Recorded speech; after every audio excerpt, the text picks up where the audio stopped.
ఇంతకుముందు వీడియోలో ద్వితీయ మనసు యొక్క డిలో మీ గెలుపుల ఓటముల సంతోషాల దుఃఖాల సమాచారం మాత్రమే కాదు, మీ గతం ద్వారా సృష్టించబడిన భవిష్యత్తు ఊహలు, భయాలు, కోరికలు కూడా ఉంటాయి అని తెలుసుకున్నాం కదా. ఇంత సమాచారాన్ని మోసుకుంటూ మీ వెంటే తిరుగుతున్న మీ ద్వితీయ మనసు మీకు మిత్రువా లేక శత్రువా అనేది ఈ వీడియోలో తెలుసుకుందాం. ఆ ద్వితీయ మనసులో సంతోషపెట్టే అంశాలు మరియు బాధించే అంశాలు రెండు కూడా ఉంటాయి. సంతోషం అనే పండు కోసం చేయి పెట్టినప్పుడు ఆ బుట్టలో బాధ అని పాము కాటు వేయవచ్చు. ద్వితీయ మనసు మీద ప్రాపంచిక ఆత్మశక్తి ధ్యాస పెట్టనప్పుడు అది ఒక శక్తి లేని నిర్లిప్త మనోపుస్తకం మాత్రమే, లేదా విద్యుత్ శక్తి ఇవ్వని బల్బు లాంటిదే.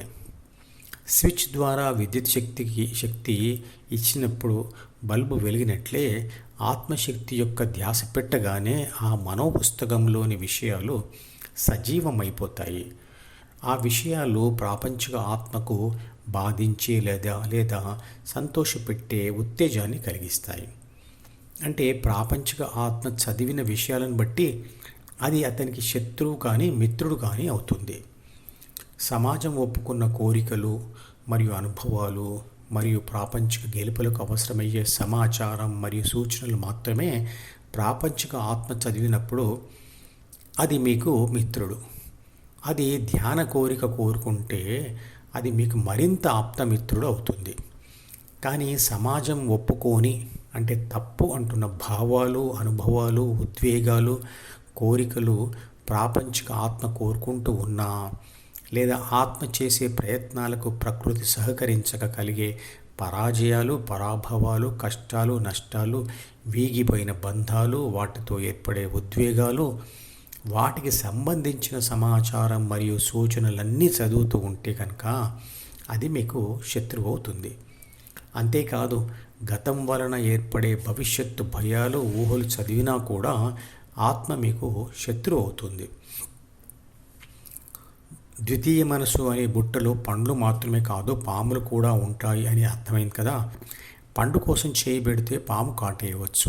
ఏదో చూద్దామనుకొని తెరిచిన మనోపుస్తకంలో, ఫోటో ఆల్బమ్ లాంటి మనోపుస్తకంలో యాక్సిడెంట్లో చనిపోయిన కొడుకు ఫోటో కనపడితే ఆ తల్లికి ఎలా ఉంటుంది?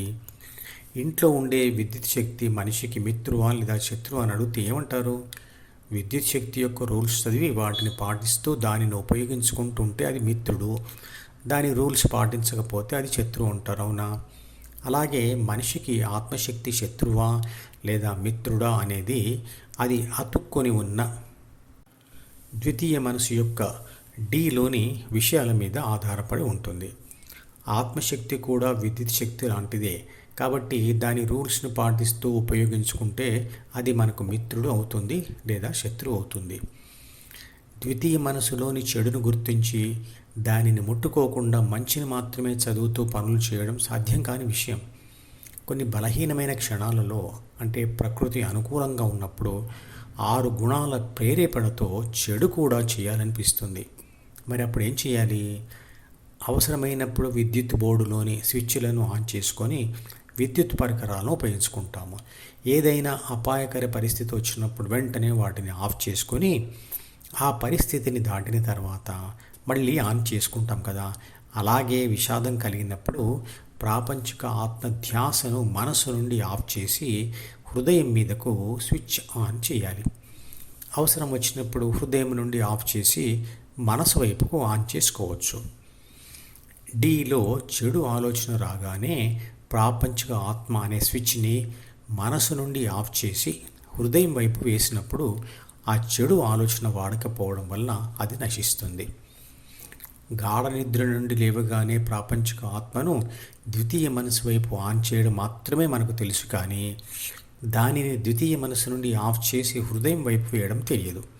ఎందుకంటే దానిని ఆఫ్ చేయడానికి అవసరమయ్యే స్విచ్ ఎక్కడ ఉందో తెలియదు. అలాగే హృదయం యొక్క స్విచ్ ఎక్కడుందో తెలియదు. కాబట్టి ఆత్మ ధ్యాస అనే స్విచ్కి 2 స్థానాలు ఉంటాయి.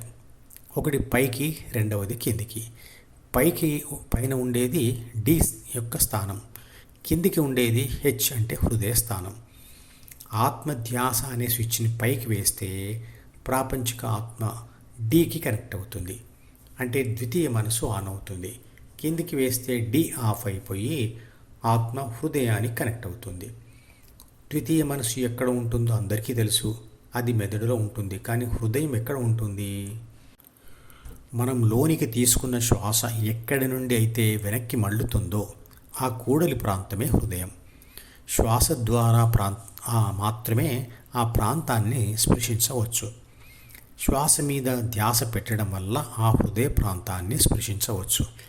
హృదయం ఎక్కడుందో ధ్యాన సాధనతో కనుక్కున్న తర్వాత అక్కడ స్థిరంగా ఉండే సమయాన్ని పెంచుకోవాలి. అలా పూర్తిగా అలవాటైన తర్వాత ఆత్మధ్యాస అనే స్విచ్ని ఎటువైపు అంటే అటువైపు వేసుకోవచ్చు. ఈ మధుపదం యూట్యూబ్ ఛానల్ వీడియోని సబ్స్క్రైబ్ చేసి గంట గుర్తును నొక్కి ఆల్ని సెలెక్ట్ చేసి ప్రతిరోజు యూట్యూబ్ ఓపెన్ చేసి అడుగున ఉన్న సబ్స్క్రిప్షన్ బటన్ నొక్కితే అన్ని లేటెస్ట్ వీడియోలు చూడవచ్చు.